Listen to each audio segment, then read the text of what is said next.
another question for you. We just had a caller who called in, Rick, and he talked about the NBA protesting, and he said that he wished that they could protest in another way. And I wanted to ask him, and I didn't get a chance to, but I'll pose it to you. What way would be comfortable, or what do you think, if you have any thoughts on ways that you think that the players should protest? But what do they protest? Injustice, an African-American man getting shot 7 times in the back, and a gazillion others that get shot all the time unjustifiably by the police. Do you think it's unjustified? I don't know, guys. I mean, you're talking about something now that you're pulling this out of the air. You don't know the circumstances. I don't know the circumstances. I don't agree with shooting anybody. But I don't know. I don't know how you would say it's right or wrong or otherwise. The police have a job to uphold law and order. That's their job. Now, do they make mistakes? Yes, they do. But I think if you look at the percentages, they do a pretty good job. Coach, here's what the whole issue is. All right. Here's why the protestings are going on. Here's why players are boycotting. Here's why, not only in the National Football League, Major League Baseball, the NBA, and of course, the National Hockey League, soccer, the whole 9 yards. It's the fact that there are things that are occurring. Now, there are 75% of African American or minorities playing in the National Football League. 75% of the players in the NBA are African American or minority men. So they are the ones who are getting very well paid as far as what they're doing because of their talents and their skill set. But the other 99% of us, we got to earn a living, and we got to find a way to do that. So when the circumstances are not presented to you on a plain, even level playing field, and in some cases they end in death, the 1% that has made it out, the less than 1%, are saying, hey, you know what? We got to do something here, because for the grace of God, there go I. And that's the problem, Coach. These players who are making the money that they're making and on the stage and the platform that they're on are saying, hey, you know what? We have to represent the people who have not made it, who are still struggling. And this is a way for us to get our point across, get our message across. And for anyone who does not see that or understand that, it lends to bring about some pain. And that's the problem that these players have, and the community as a whole have, with management, people in authority, and people who make decisions aren't meeting at the table to try to come up with a solution. Well, you're probably right. There's some things you said there are probably right. I mean, I think they should work hard enough to. Pro sports is a tremendous thing. It pays a lot of people a lot of money. It's good for a lot of people. Enjoy it. You have a God-given talent. Not everybody has the talent to dribble a basketball, shoot a basketball, catch a football, or hit a baseball. You got a talent. Thank God for it. Enjoy it. And do it in peace. No, so Coach, here's the deal. And I love you on with the great Coach Mike Dicker of your Super Bowl winning Chicago Bears, the 85 Bears, Super Bowl 20. Coach, here's the deal. You are an advocate. You are out front for the retired players who can't take care of themselves because of the game of football. You are very outspoken, and those players who can't speak for themselves, who either literally can't talk, their mental CTE, their mental capacity has diminished considerably, their bodies are broken down, and you're out front saying, listen, we need to take care of these guys because this sport has given us the livelihood that we have today. But unfortunately, there are players in the past, in your era, before your era, and after your era, who financially aren't prepared. They can't take it. Physically, they're breaking down. And you want to make sure that things are done right and properly for those guys because they paved the way. And that's what these athletes in this protest and these boycotts are doing. They said, listen, it's beyond us now. This is our community. What do you say to that? Because you're doing the same thing. I'm not saying they're right or wrong. Listen to me. I don't know what they are, right or wrong. I know that they have a right to dignity. Everybody has a right to dignity. And if they don't think they're getting dignity, then you got to let the protest. But you make a lot of money, guys. You're making a lot of money. You can't make that kind of money doing anything else. You cannot make the kind of money you make in sports doing anything else. No. Yeah, I agree. Then I said it. That's it. Okay. So, be grateful. Enjoy the opportunity you got. Thank God. Every day when you wake up, thank God. Hey, man, I got great talent. I'm using them. I'm making a lot of money. I can take care of my family. Enjoy it. Hey, Coach, this is Dan in the studio. Before your battery goes dead, I wanted to ask you quickly about the kneeling. I assume you feel the same way, that they have a right to... I don't think it's right. I think it's a privilege to live in this country. I think our flag is a symbol of freedom and opportunity and all the good things. And I think I don't know why. The kneeling thing I don't understand, so I really shouldn't comment on it. No, I understand, Coach, and that's the problem here, because we all, you live in this country, you've grown up, learning the national anthem and our pledge allegiance to the flag and all of that stuff. But, Coach, here's the difference here. Here's the big difference, and this is why we wanted to have you on to get your thoughts and get your perspective on what's affecting not only this great city that we live in, but this country that we live in and the world that we live in, Coach. And those players that you talked about, you had some fantastic players on that Super Bowl team, whether it's Walter Payton, Willie Gault, Mike Singletary, Otis Wilson. But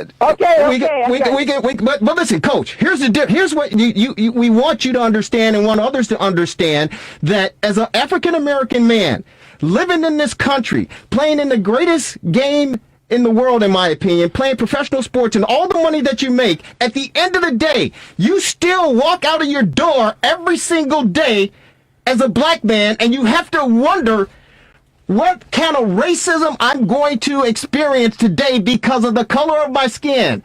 And that's the problem, Coach. The great Walter Payton. Okay. Coach. I hear you. Coach. So here's That's the problem. So how do we do it? Because, Coach, you don't help. You didn't help the situation, Coach. And I love you to come on with us, but you didn't help the situation when you said, if you don't like this country, get the hell out of it. You didn't help. Oh, he hung up. Oh, did we lose him? Devin, call him back. Hey, Jalen, when you went back to your phone after the game, did you have more text messages about getting run over by Marvin Jones or breaking up the final pass of the game? Neither one, honestly. It was just more congratulations on the game, on the win. That was about it. Cam Ellis. Jalen, did that hit feel as big as it looked on TV? And sort of what was the immediate reaction when you got back to the sideline? No, it didn't hurt at all. I mean, it made it look like that, but no, it wasn't. I didn't feel too much. And then to get back up and keep playing wasn't nothing else to keep thinking about. Dan Wiederer. Jalen, can you take us through the play that resulted in Fuller's interception and what you saw and were able to do to help get that ball up in the air? I know we were in man for sure. I know I had some inside help. I just was playing my technique best I can, and then I just squeezed and tried to get my hand in there. Ended up popping it up with my fist, and then I was just hoping somebody got it, and it ended up being Kyle. So, it just worked out in our favor because we needed that turnover at that time. Pat Finley. Jalen, hey, what did you expect out of your first game, and did it live up to what you spent your whole life waiting for? It definitely felt natural, felt good being out there. At the end of the day, it just came down to just playing football and trusting in myself and my teammates, and then just trying to make as many plays as I can and not give up too many plays. That was pretty much it. It felt good being out there playing ball. Sean Hammond. Jalen, what did you see on the final play of the game there, and how did you guys sort of focus in after almost giving up the touchdown right before that? We just put that play before in the back of our heads. We couldn't keep thinking about it because we had one more play left. And I mean, I knew Stafford was coming back that way. That was his best receiver on that side. He was just trying to look the defense off. I mean, it was obvious he was coming back. So, I mean, it was just being able to find the ball and make a play on the ball and break it up. Mike McGraw. Jalen, it seemed like especially in the middle quarters, the Lions are going to your side almost exclusively. Did it ever feel like they were picking on you during that game? Like you're getting a lot of action? No, I wouldn't say that they were picking on me, no. I mean, I thought that was just where their reads may have been, but I didn't feel one time where they were picking at me. Phil Thompson.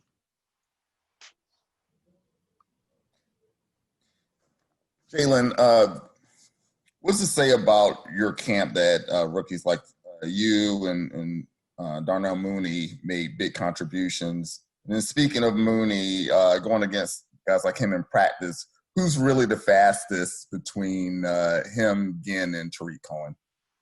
I'm sorry, I didn't hear the beginning of your question. I was saying, asking about what does it say about your camp that rookies like you and young players like you and Mooney made such big contributions right away in week one? I was just saying it was learning how to adapt mentally and physically to the situation and to the level of play that we are required to be at and perform at this level. So, I mean, it was just being able to push ourselves mentally and physically to be able to be prepared. I mean, he's worked his tail off all camp as I did as well. So, I mean, it was just good being able to go against him and being able to push each other. I think you asked me about some being the fastest, and I would definitely say Mooney moves a little different than most guys do. Dan Wiederer. Jalen, obviously the 426 on the final box score for the Lions yardage isn't something that sits well with you guys defensively. Have you gotten back into meetings? What's been sort of the vibe and the mood as you guys kind of look to go through that film? Honestly, I would assume like any other week, there's always some good things to point out, and then there's some things to get to work at. And I mean, the little mistakes that were made were just the mistakes that were made were small mistakes. So, I mean, it was just about doing little things right and eliminating the big plays. Two more here, guys. Adam Johns. Hey, Jalen. Can you hear me okay? Sorry, I got here a little bit late. I just wanted to ask you about your first experiences playing with Eddie Jackson and communicating with Tayshaun Gibson, being on the opposite side of Kyle Fuller and being close to bust the screen. How was that for you, whether it was the communication or maybe some of the advice they gave you like live during the game? I mean, I love it because, I mean, it's different being in practice and things not going as fast and up tempo and then having as much pressure. So, I mean, in the game, it's different being able to communicate and be on the same page and also hear some of the tips that they're giving me after certain plays, just certain encouragement and things like that. So, I mean, it was definitely nice to have those guys alongside and being able to compete and make plays along those guys. Pat Finley. Jalen, when you look at the contributions from Mooney and Kmet played a lot, and you, what do you think this rookie class can be in the short term, and then kind of as the season goes on and everybody gets even more experience? I mean, there's no telling. First things first, we got to keep showing up week in and week out, and also staying healthy as well. So, I mean, if we can do those things, keep progressing, keep staying healthy, I mean, there's no telling what we can do as a rookie class. Awesome. Thanks for your time today, Jalen. Thank you. Hey, Darnell, I wanted to ask you about the first catch you had on Sunday. You kind of, Coach Furry said you kind of knew the ball was going to come to you. What did you see on that play? What did you like about that play? Why did it wind up working for you? We got the same look that we got in practice. It was kind of the same way. I just knew I had to show my speed, and they would respect it, and just run a good route. I knew the ball would be there before I even broke, so just locating the ball after I ran my route and then make something happen after. Did you need to get any jitters out at all, it being your first NFL game, and did that help with that? I didn't have any jitters. I was normal. I was actually more calmer than I was before any game. I didn't even listen to music before the game. I was calm, kind of way too chill than normal, but I was fine. Pat Finley. Was there one aspect of the game that was what you thought it would be, or in another that was surprising or different? I'm sure you spent your whole life wondering what playing in an NFL game would feel like. It was pretty normal. I mean, I didn't see any difference of just huddling mainly, but other than that, it was pretty normal to me. Nothing too different. Did you not huddle at two-way? No, we were fast offense. Chris Emma. Darnell, how did you find out that you were going to be active for this game? Like, at what point did the coaches tell you, and what was that moment like for you finding out? They told me like the week before we started game planning.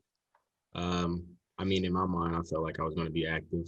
I had a good camp, showed them exactly what I can do, and all the unknowns that what I couldn't do, what I could do. But I mean, I felt good going into the 53 roster and all of that. Dan Wiederer. Darnell, why no music and why so chill during pregame on Sunday? I don't know. I guess in high school and college, you're just I have to do so good to get to the NFL now. I mean, I'm here now. It's just I know the ball will eventually get to me, and I have more opportunities to just do what I can do, and then instead of just trying to make something happen at any chance, I can just be calm and just let the play happen. What was the key for you in getting yourself ready to play in week one when you didn't have a full training camp, you didn't have OTAs and minicamp on the field? What allowed you to catch up quickly enough? Just learning the playbook as well, knowing what you're doing, and then just going out there and practice executing, and then getting reps, gaining confidence, and yeah, that's pretty much it. Adam Johns. Hey, Darnell, you mentioned in camp that the guys were bailing on you and respecting your speed a little bit as the days went on. Did you see some of that almost right away from the Lions in week one? As soon as I was getting out there, they were yelling speed, speed, speed, and like the first couple of plays, they weren't pressing. But I mean, it's an honor that they're respecting my speed. I mean, I would love to be able to get some press more often. I mean, but I'm sure there's going to be multiple teams that are going to be like, you're a rookie. I don't care how fast you are. They're going to put a lot of hands on me, but I'm ready. Kind of going off, are there any cornerbacks you're looking forward to going against here down the road? Do you circle guys? Do you like anything like that? Any certain challenges? No, I don't have any certain guys. I mean, every week I go into it respecting the guy across from me, but at the end of the day, I believe in myself highly. So I feel like I can win every time. JJ? When you talk about, cornerbacks respecting your speed, where does the instinct come from to, that kind of stop and start on Trefant where you kind of juked him? Where does that instinct come from for you? I'm not sure what you're talking about. On the sideline to the left? Oh, I don't believe that was Trefant, but I mean, it was just normal to me. Like I said, the gameplay was normal. I mean, you see the guy just make a move after the ball. I mean, I have that ability to do that, and I mean, that's just one of the abilities that I have. Chris Emma. Darnell, you said you felt confident that you would be active, and obviously it felt like you performed really well in camp. So what else is kind of next for you in terms of goals for the rest of the season? And individually, what do you want to accomplish? Just being a bigger playmaker during the season. I mean, as the season goes, gaining a more stronger role, and just gaining more confidence in having the coaches gain more confidence in me, trusting me of what I can do. And just let me, ball out. Mike McGraw. Darnell, I'm curious how you see yourself as a receiver. You made a lot about your combine speed. Also seems like your skill set is well into kind of the slot receiver, getting open under the middle, using your quickness. do you see yourself,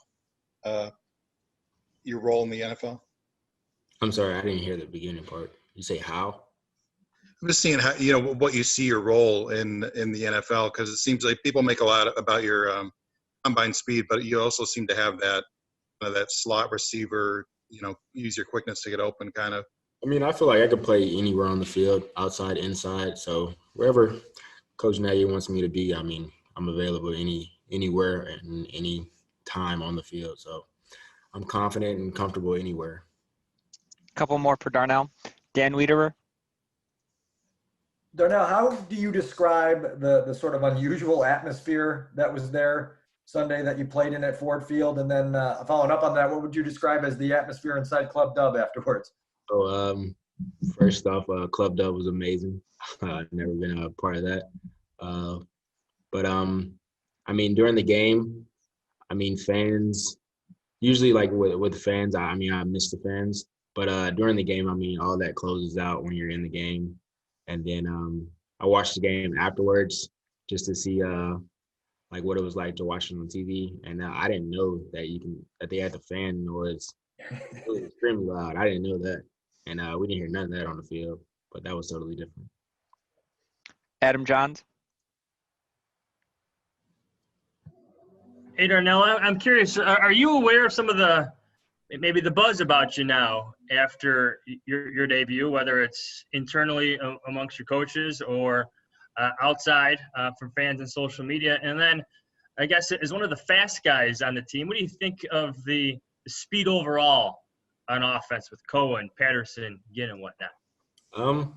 I don't really pay attention to social media. I mean, I'm on there, but I don't really look at myself and just see what everybody's talking about.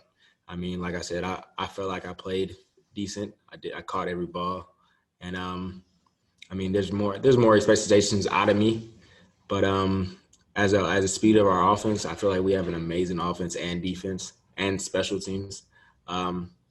We played a little rusty, but I feel like we can, get it all together. It's week 1, no preseason games, and it's gonna be a good year. Thanks, Darnell. Thank you. Hey, Cody, how you doing? Good. How are you guys? Good. What felt different for you with the run game, just to start the season compared to last year? Yeah, I mean, guys were just coming off the ball. The backs were seeing the holes great. And, even out on the edge, guys were, the receivers and everybody was blocking great. So it was just, a great team effort, and we were able to run the ball. Chris, Emma. Cody, what's up? How you doing? Good. How are you? Good, good. You've been somebody who's been close with Mitch since he arrived in the building. What do you think Sunday meant for him, coming off an offseason of challenges and being challenged, of course, to earn this spot and then leading you guys back? Yeah, I mean, had to have given him great confidence. And you could tell in the fourth quarter he was super confident. And, we told him that, just stay calm back there, and that's what he did. And, he, as you can see, he threw some great balls towards the end of the game and brought us back to win. Pat Finley. Cody, what do you like about him being under center versus in the shotgun? It seemed like that happened a lot more, and Matt was talking about that being a big difference this year. Yeah, I think it helps with the flow of the defense too, and gets them to run a little bit more, which we can be more aggressive on our combo blocks and then get to the second level. So I think, just having the defense run a little bit more and those guys play a little bit more lateral helps us out. Larry Mayer. Cody, I know that Coach Castillo has talked about your leadership and how you're pretty much in charge of the offensive line and also one of the leaders on offense. When you guys go into the fourth quarter down by 17 points, do you feel it necessary to kind of rally the troops or say anything to the offensive line going into that situation in terms of kind of keeping their heads up? Yeah, I mean, I think the biggest thing is just us sticking together, not falling apart when we're down 17 and just picking each other up and just coming together, I think was the biggest thing. And everybody just stepped up their execution a little bit. And, that was the game changer, is just everybody staying calm and then, stepping up their play, and we got it done. Juan also said that whenever something went wrong with the offensive line, he was going to blame you for it. Does that mean he credits you for a good performance? it all starts with me, Larry. As far as making the point and making sure everybody's on the same page. So, if we're wrong, it affects. If I'm wrong, it affects all 5 guys. So I got to be, right all the time so that everybody's on the right page. Dan Wiederer. Cody, Larry's always blaming you for the mistakes, just so you know. But with the way you guys ran the ball on Sunday, to have 149 rushing yards, to average 5.3 a pop, when you went back and looked at it on film, what jumped out to you? I think the biggest thing we saw is just guys finishing their blocks. All across the board, from wide receivers to tight ends to us. Just finishing our blocks. And I think the biggest thing too, is getting up to the second level, because we know that, if we get caught up at the first level and don't get to the second level, that's where our lost yardage plays come. And, we try to avoid that as best we can. And, we had some success with that this week. So we just got to keep it going forward. Kevin Fishbane. Cody, when watching David run, when you watched it on tape, what were some of the things that stood out to you? Just his physicality, the way he ran. You see a couple times on film where he'd get, hit right across the line of scrimmage, or even, 1 or 2 yards. And, just the physicality that he ran with, and, the yards after contact, I think, is what stood out to me the most. Pat Finley. For all the talk about identity and a will to run the ball and all of that sort of stuff, for linemen, does it just come down to beating your guy? And why do you think that didn't happen as much last year as you guys wanted it to be? I don't know as far as last year. I think the biggest thing this year, our identity, is just focusing, everybody just winning their one-on-one battle. And if we can do that, week in and week out, we give, whether it be the pass or the run game, we give all that a chance. So I think that's the biggest thing this year, just everybody winning their one-on-one battles. Mike McGraw. This is kind of a similar question, but I was just kind of curious if you guys came into this season seeing as something you needed to fix from what didn't go well last year, or how you guys could get back to the 2018 level that you guys played at. Yeah, it all starts with us up front, and opening holes for the backs, and giving Mitch or the guys back there protection, so they can feel comfortable and see the field and get the ball to the receivers. So, I think that was the biggest thing this year is, like I said, we're just win our one-on-one battles, both in the run and the pass, and that's what we're really focusing on right now. Couple more here for Cody. Dan Wiederer. Cody, on the 28-yard sack, what went wrong on the interior there? Yeah, we just got to be, and it starts with me, getting a little bit further off the ball and being able to switch that game off. Those 3-man games are tough, and, we all just got to be on the same page, but it starts with me, as far as getting depth and being able to pass that off. Cody, you're also in new territory for the first time in your NFL career at 1-0. What's that like now to have that start and to be back in the building with that 1-0? Yeah, it feels good. And, especially versus a divisional opponent, and getting started off on the right track there. But just, starting the year off with a win versus a loss, it gives us more confidence. And, we're going to carry that over next week.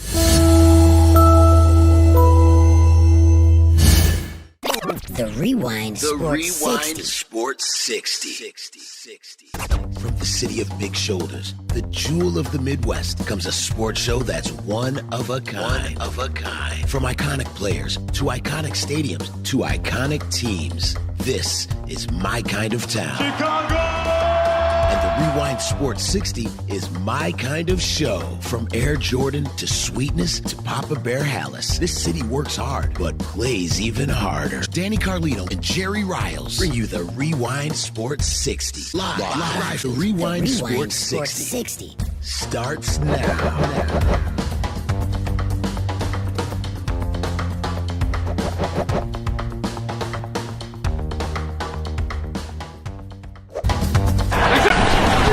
Save much time running. Stafford looking, throwing, and the pass. It's going to be intercepted. The Bears get it back, and it's Kyle Fuller with a huge pickoff for Chicago in Lion territory. Mulaney is on. This is the 11th play of the drive, and the pass caught for the touchdown by Jimmy Graham. And the Bears finally get it done. It's like pulling teeth in the dentist chair, the way the Bears are trying to get their offense going today. But Jimmy Graham, they don't. And there's the rollout and the pass, and it's caught for the touchdown. Or you just roll it out and throw it to Javon Lynch for an easy touchdown. It could be one of exactly. You can do one of 11 things that they could do, right? Stafford is going to get sacked. And I believe that's the first quarterback sack of the game, and it's Akeem Hicks. First down. And there's the long pass to Miller. And Miller is there. And it's a touchdown. Anthony Miller, who has made 2 brilliant catches today, does it again, and the Bears take the lead. 27-yard pass. The guys were ready for it. We've been talking about it. They're excited to be able to enjoy a victory. To start out for us, our first time, and it sounds like 7 years that we started off 1-0. I'm just so happy for them. Our coaches were excited in there. I don't know how to describe it. It's a little weird. I don't know if fury's the right word, but we definitely miss the fans, home or away. We want to get them back, but whenever it's safe to do that, it's definitely a huge part of football. But I think that just is another obstacle you got to overcome. You got to create your own energy for your team and for your offense. And I think our playmakers did that in the second half. We just gave them opportunities, and they went up and made plays. I thought he did a really good job in the pocket in the first 2 quarters into the third. But what we were struggling with was the third downs, the dropbacks, and getting into those 3rd and 7 pluses. But our play action, when he was in the pocket, he was pretty spot on.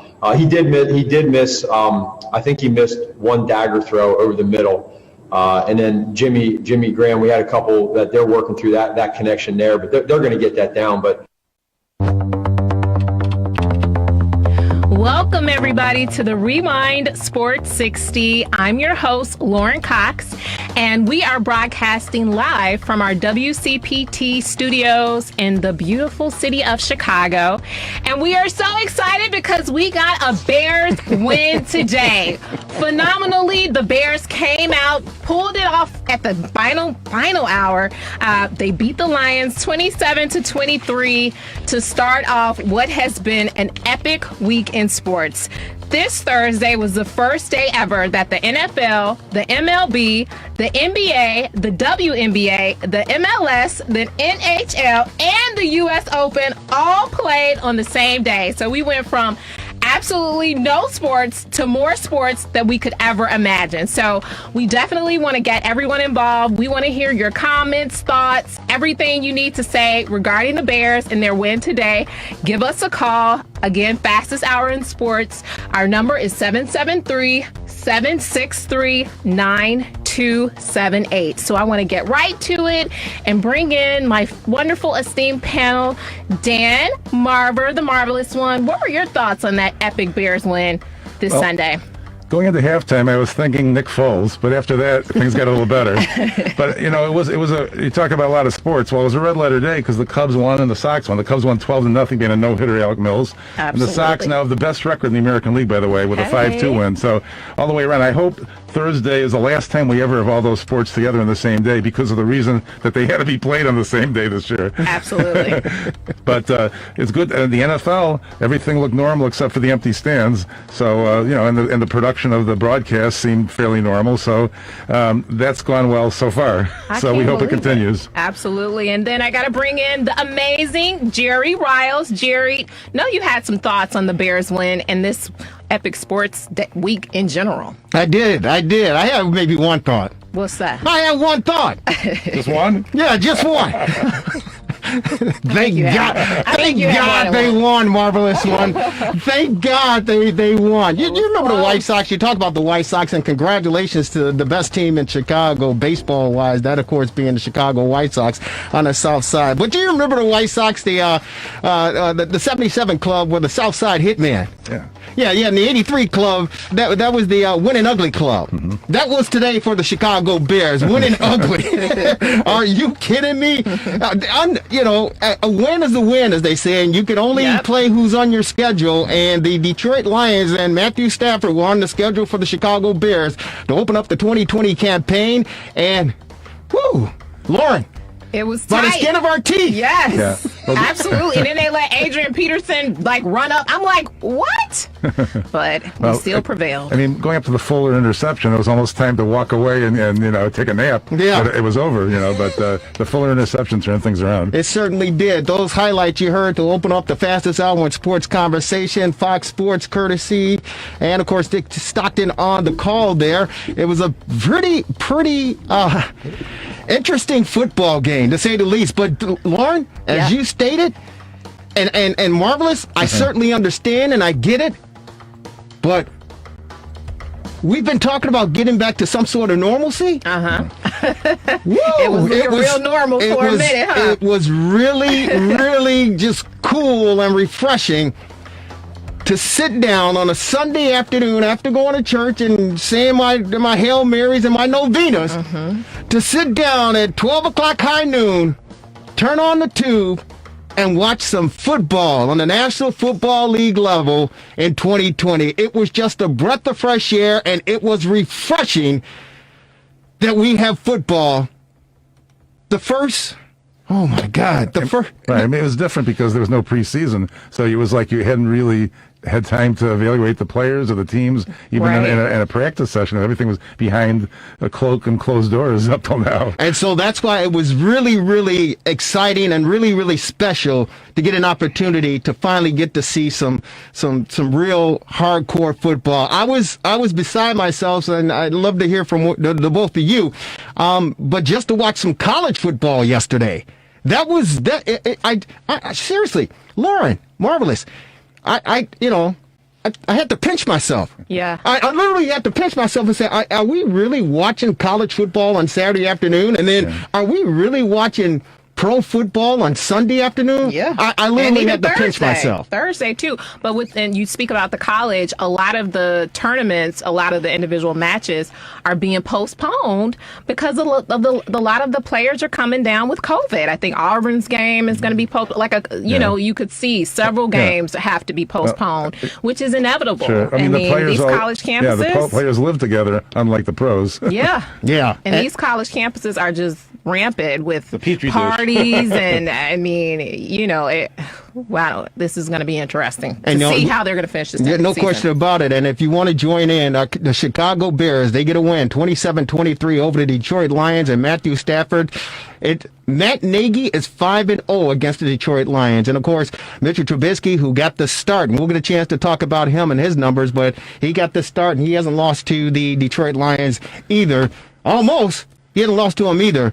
But a win is a win, as they say, and it was great that the Chicago Bears were able to kick off the 2020 season with a 27-23 victory on the road against the Detroit Lions. Very, very refreshing, and of course, it was great to hear those highlights. But again, had it not been for 21 points scored in the fourth quarter, we certainly will be crying in our beers and hanging our heads low. But before we do that, you mentioned all the sports that took place on Thursday, and talk about again. Kicking off the National Football League, Thursday Night Football, two superior quarterbacks who are actually getting paid for their performance. Yes, they are. Oh, man, that was just very, very refreshing just to see that. But you forgot about the female portion of sports and the history-making performance that took place, the U.S. Open. Absolutely. Unbelievable. Unreal. Congratulations to her. Yes, Naomi. Congratulations to her. She killed it. I just did. She was down so badly, and I was just like, okay, this is over. But you never want to count her out because she has that resilience that we just really haven't seen. I mean, it's just amazing. And for her to come from behind like she did, and she sent out a tweet saying that, her ancestors' blood runs through her veins, and don't ever count her out because of that. And obviously, she's been wearing masks to represent the people who were unjustifiably killed and murdered by the police, as well as Aubrey as well. And so, she's a powerhouse. She's a powerhouse. We all root for her, and she is, so young many more 22 years of years age. to come and many more performances to come. But the way she pulled out that win was just, I couldn't believe it. Yeah, it was unbelievable. It was fantastic to watch, and it's the interesting thing that I love about her. She is of mixed race. She is of Japanese descent, and her father is Haitian descent, and she's just a beautiful young lady, 22 years of age. But what I love about her is the fact that she really has no expression. Yeah. I mean, she showed a little bit of emotion, during some of the crucial plays, the crucial, volleys back and forth. And of course, when she won, she let out of an exasperation, and, she showed a little bit more of emotion. But for the most part, this young lady is shy. She is just a doll. She's a sweetheart. And it's interesting because she reminds me of my daughter, who's 20 years of age at the University of Illinois. And when Naomi won, I actually took a picture and sent it down to my daughter because they seem like they're twins or whatever. But the young lady is just fantastic, and I love her mental state, Lauren. She talked about, of course, with her ancestors and everything, but she said when she was down 6-1 to Victoria, she said, hey, listen, it was all about me. I was fighting myself inside. And she said, it was about me changing my attitude. She says, I had to change my attitude. And that's what I worked myself through, and that's why I came away with my third U.S. Open title. So congratulations to the young lady, Marvelous. She was down 6. She lost the first set 6-1. Yeah, she to did. Victoria Azarenka, who, by the way, knocked Serena Williams out in the semifinals, who was a local favorite, obviously. And also on the men's side, it's quite interesting, too. They're still playing the finals match as we speak between Thiem and Zverev, however you pronounce that. God bless you. Yeah, right, bless me. But this might be the first time you didn't have Federer, Nadal, or Djokovic in the finals, in my memory, because 2 didn't show up and 1 got kicked out. Exactly. Yeah. Exactly. And you know what? I guess the judge regarding that was hitting the throat. Yeah, it was. I mean, it was inadvertent, but it hit her pretty hard. It certainly did, and I think she was receiving some sort of like death threats or something, and said it was her fault. She was standing there. She was standing there. God bless her. But you know what? It is just a breath of fresh air once again to get an opportunity to get back to some sort of normalcy and sit down and watch some sports. Man, it's just really, really cool. And as Marvelous talked about, congratulations to Alec Mills for the Chicago Cubs with their 12-0 victory over the Milwaukee Brewers up in Milwaukee. The guy throws a no-hitter. A no-hitter. The first time a Cub no-hitter since 2016. That, of course, Jake Arrieta. I think it's the 19th no-hitter in Cub history. So congratulations to the guy. And what a hill that he's climbed to get to the point to where he is. Walk on to Tennessee Martin. Yeah. In a normal year, I would have been there. And for the last 8 years, I've been in Milwaukee for almost every Cubs series. Yeah. Well, but do you remember the last no-hitter the Cubs pitched there? It was against Houston, and when Houston was under a hurricane problem, and Zambrano did it. That's exactly right. That's exactly right. Arrieta's had 2, but Yeah. But congratulations to them. The Cubs improved to 28-20. They've been struggling over the past few weeks. Of course, Javi Baez has been struggling as well. It was just an interesting game watching it yesterday, and of course, the Cubs for some reason seem to have gotten upset. They got mad and they came out and the bats exploded. The runs came across the plate. Against Hader, of all people. Exactly. Yeah. That was an interesting game because they what was it, 2 base hits, 2 home runs, and Jay Hay with a 3-run shot, I believe it was. And lefty on lefty, which is usually, in many cases, to put in a righty there. Exactly. So the Cubs, they woke up last night and it carried over today, and they won at 12-0, improved their mark to 28-20 as we close in the final 2 weeks of baseball for the regular season. And we got two teams in the Chicago market that are in first place. That's exciting. The White Sox are exciting. There's no question about it. 30-16 with a 5-2 victory over the Detroit Tigers today. So all in all, as far as Chicago sports are concerned, the Bears, winners. Cubs, winners. Sox, winners. You're listening to WCPT 820 AM, the Rewind Sports 60. That means you're a winner as well. Do you want to jump in and give us a call? As Lauren told you, our number is 773. What is it again? 763-9278, 773-763 WCPT. It's the fastest hour in sports conversation.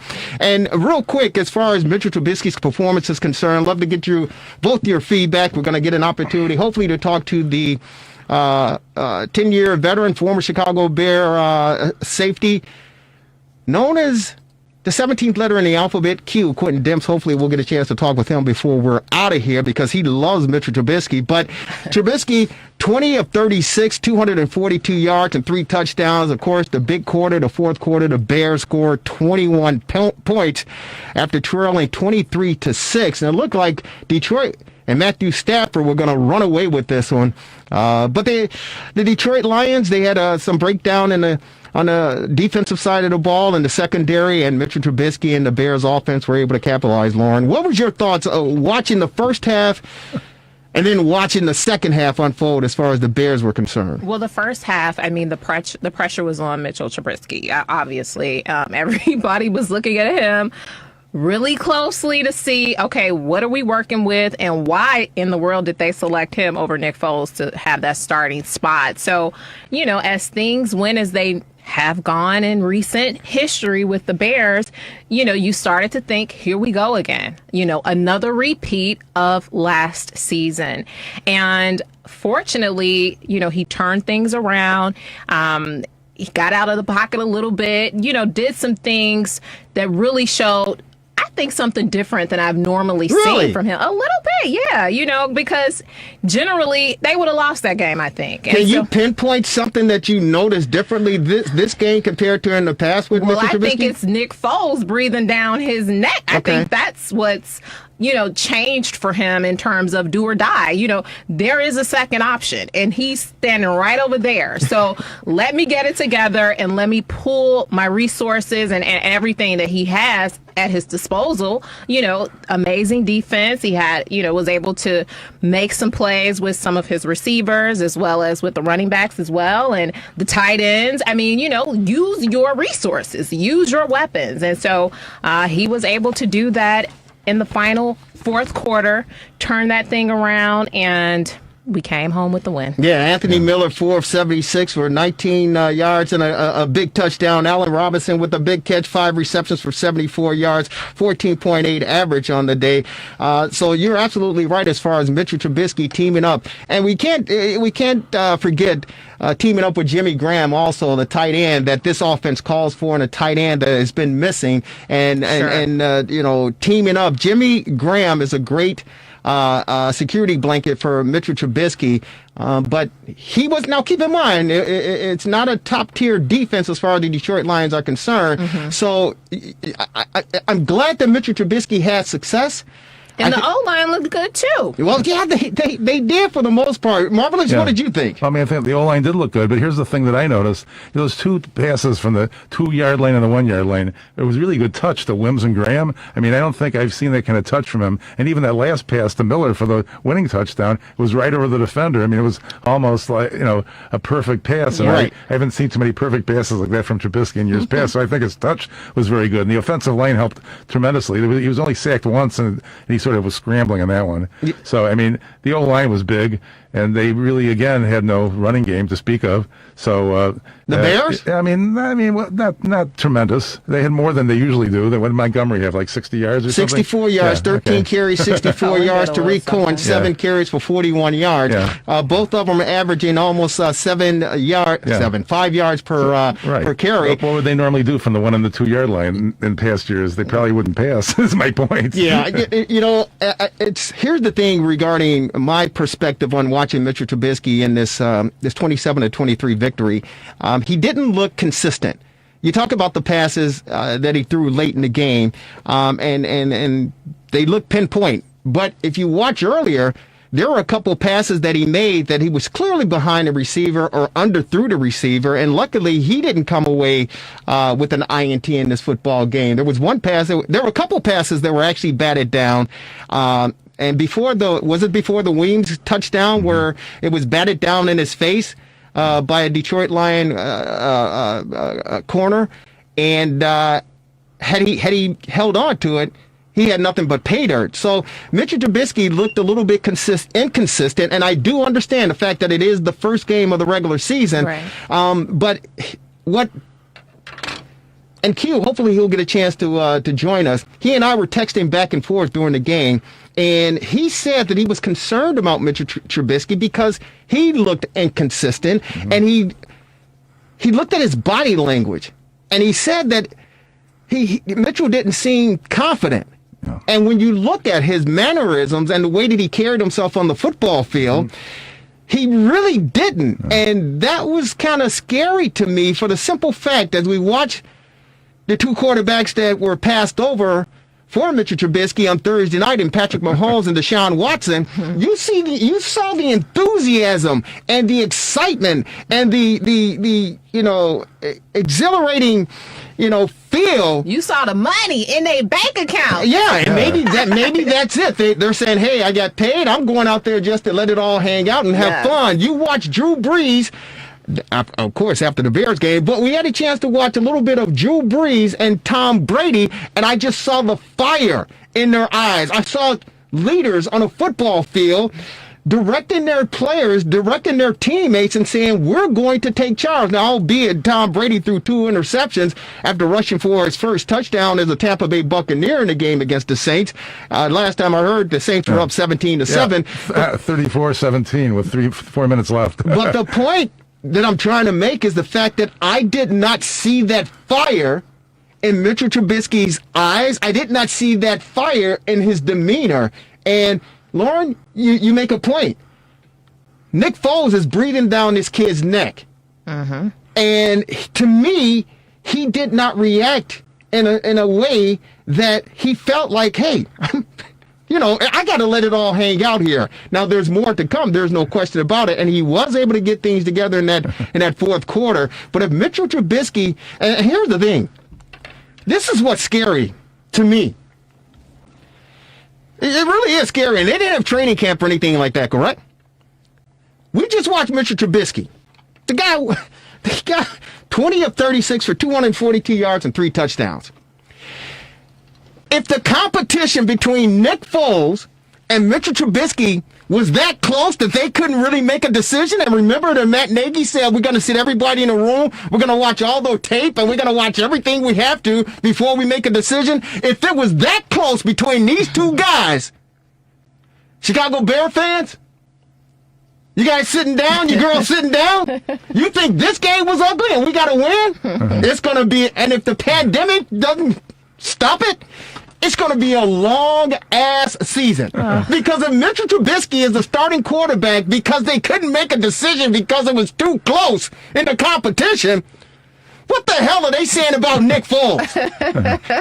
Come on, man. Help me out here. Hey, we won, Jerry. Dang. Let me put some positivity on this thing. Okay. Just to change the subject. Lauren. Gosh. Jerry, just to change the subject, shouldn't be lost that Cairo Santos made the 2 field goals and 2 extra points in a 4-point win. And listen, you know what? And I told you, I went to church. I said my Hail Marys. I said my novenas. I said a couple novenas for our guy, Eddie Pinheiro, who's out with the groin. Mm-hmm. He's 3 weeks out. We need him. Hey, I don't know if we need him, Lauren. Lauren, he may be on the sideline. He's on the sideline now. Right. He might be on the real sideline. Jeez. This kid, wow, what did you think of him? Well, he did what he needed to do today. There was one point in time where they didn't want him to do a long field goal, which is kind of typical of Nagy. Early in the game, when they went for it on 4th down, it would have been a 50-something yard field goal. But the shorter ones he made, and that's important in a 4-point win, obviously. No, it is, and I did think Eddie Pinheiro, and I hope that he's fine, and for some reason, it seemed like that's what Chicago is all about. It's about competition. We can never, ever just sign, seal, deliver a starter. And that's the other point I want to get across is the fact that that's crazy. Again, I mentioned Deshaun Watson. I mentioned Patrick Mahomes. I mentioned Drew Brees. I mentioned Tom Brady, Lamar Jackson. What's his numbers that he had today? Here's the deal. Those teams, those franchises, they look at their leader, their signal caller, and they feel confident, and they go, okay, we got somebody we can go to bat with. We got somebody we can go out there. Yeah. Cam Newton. Jackson was only 20 of 25 for 275 yards today.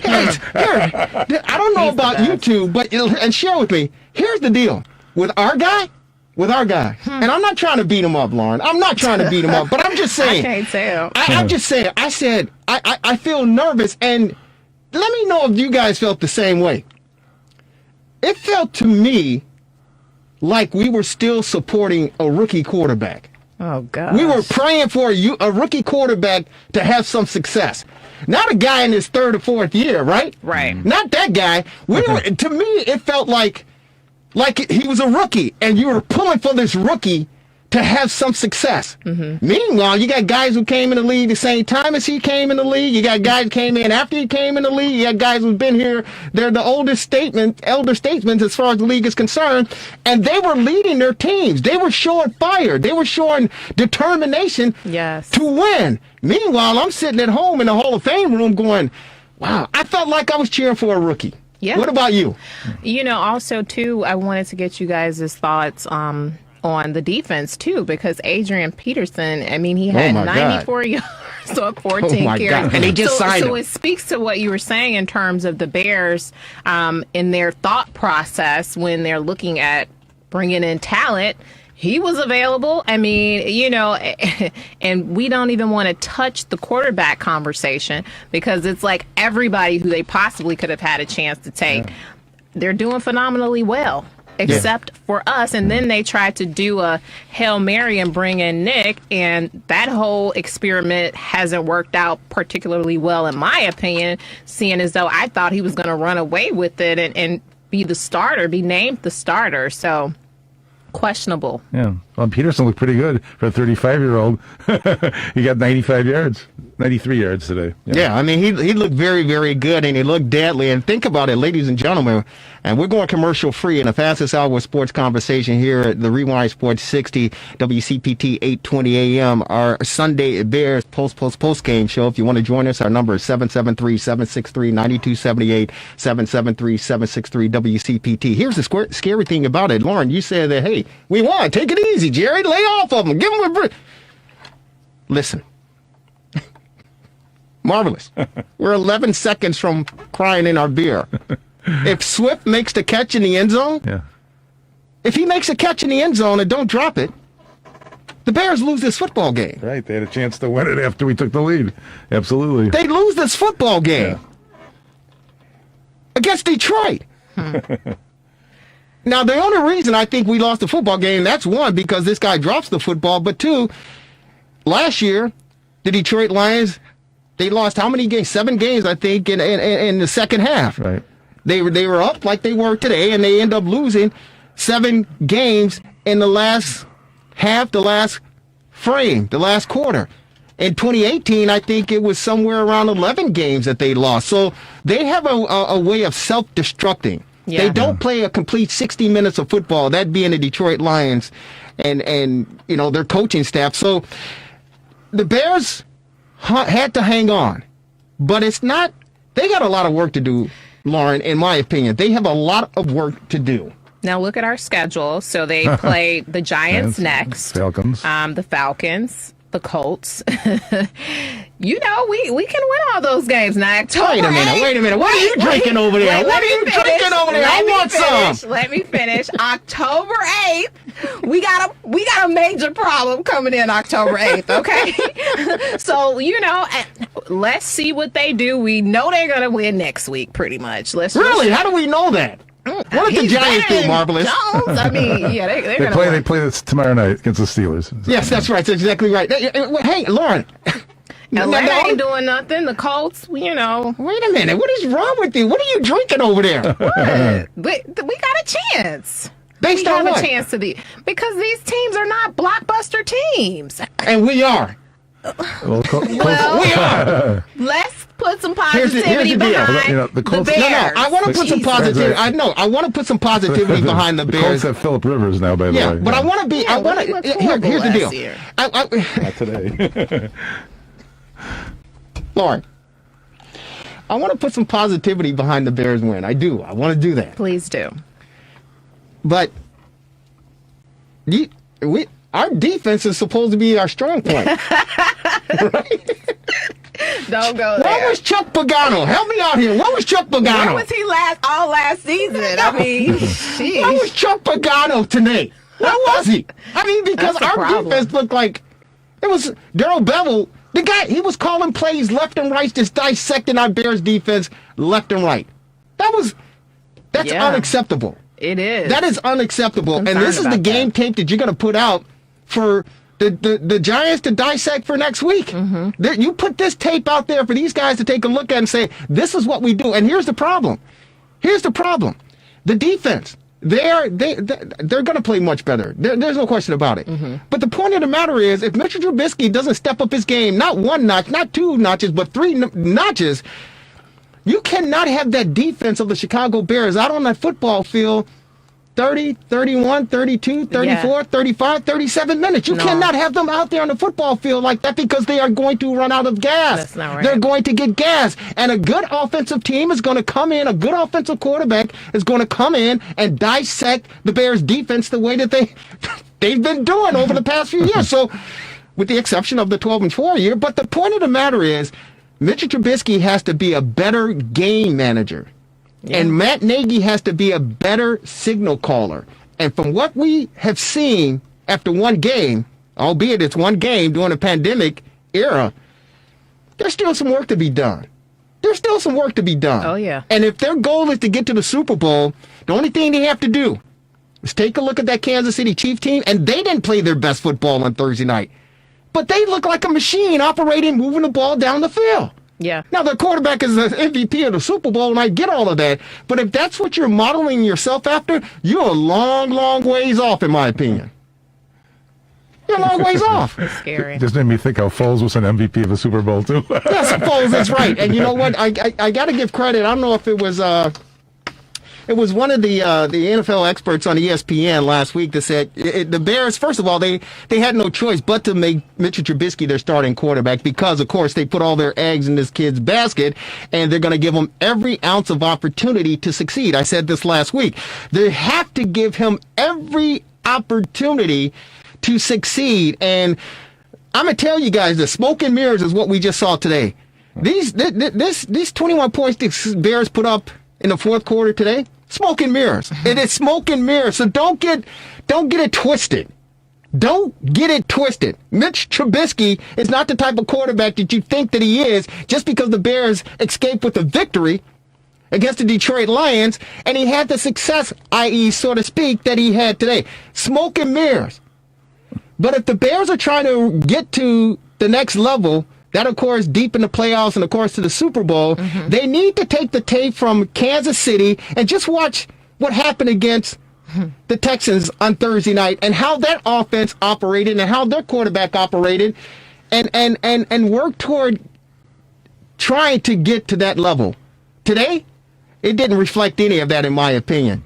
If you think that it did, if you think that the Bears are on their way, 16-0, our number here, 773-763-9278, 773-763-WCPT. We go out to our TR60 hotline, ladies and gentlemen. He laced them up as a beloved number 51 in your program. He's Bruce Heron in our heart. He's on our TR60 hotline. Bruce, how are you, man? Welcome back to the Rewind Sports 60, man. What was your thoughts on the Bears' victory? Hey, Super Bowl 16-0, Bruce. What do you think?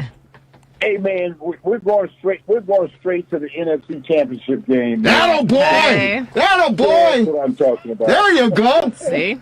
Hey man, the Bears. Hey, as we talk about, a win is a win, and you just have to play who's ever on your schedule. They happen to be the Detroit Lions and the Bears. Matt Nagy is 5-0 against them. Mitchell Trubisky hasn't lost to the Detroit Lions, and the Bears are trending in the right direction, man. 27-23, 21 points in the fourth quarter. What did you think of the Bears' performance this afternoon? Well, you know what? I am thrilled. Trust me, I'm thrilled for the win. But you know, that was a gift horse, man. I mean, Detroit had an opportunity to put that game away at the end of the game, and guys couldn't hold on to the ball. We made some mistakes. We made some mistakes throughout the game defensively. And, you know, the first half, man, Mitch he was not impressive at all. The fourth quarter, he came through and made some nice throws, and receivers looked like they woke up and helped him out. But for the most part, I'm happy. Trust me, I am happy. I'm thrilled as all get out. But, it left a little to be desired. Hey, man, I wanted to ask before you got on. I talked about the Hall of Fame, future Hall of Fame quarterbacks, and Tom Brady and Drew Brees. Of course, those teams squared off in the late game on Sunday. And of course, you talk about the two young guys that just got paid, and Patrick Mahomes and Deshaun Watson. When I talk about those fours, and even Lamar Jackson today, and Cam Newton with the New England Patriots, but when I talk about those caliber of athletes, those caliber of NFL quarterbacks, today and on Thursday, I saw some fire in their eyes. I saw them being demonstrative on the field and on the sideline. I saw them yelling and screaming, and spit shouldn't be coming out their mouth because of the pandemic and everything, but the spit was flying out their mouth, man. They were geeked up. When we looked at our guy, at least when I looked at our guy, and Mitchell Trubisky, good old number 10 for the beloved Chicago Bears, I saw a kid that I thought he was like a rookie, and I was sitting on a doofo in the Hall of Fame room, man, and I felt like I was cheering for a rookie, hoping that he had a good, that he survived. Am I the only one that felt like that, man? What did you think? What did you think when you saw his eyes in the huddle and saw his demeanor on the sideline? Did he give you that encouragement that he's going to lead us to victory? Well, no. But you know what? I'm going to tell you something. You gotta look at the whole picture, and when you put the whole package together, and it's the coaches. The coaches, when it comes to a quarterback, the offensive coordinator and the head coach, they have direct contact and communication with the quarterback. And that quarterback tends to take on the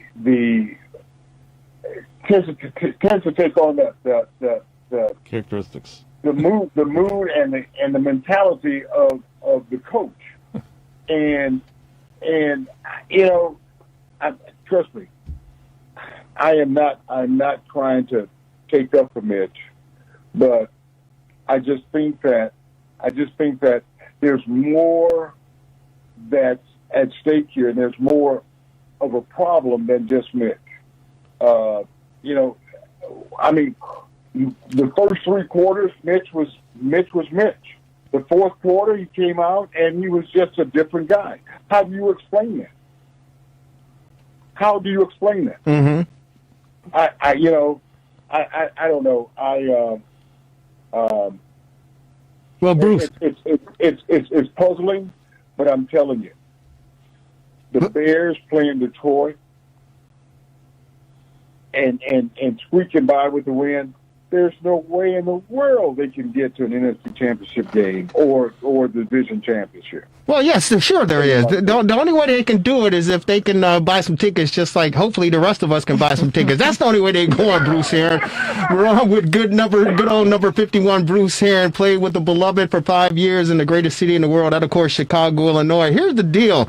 Part of the reason that Mitch Trubisky had the success that he had, Bruce, and I think you can attest to this, is the fact that the Lions, they had a depleted unit. They didn't have all their starting guys on that defensive side of the ball, so Mitchell Trubisky and Matt Nagy were able to take advantage of that.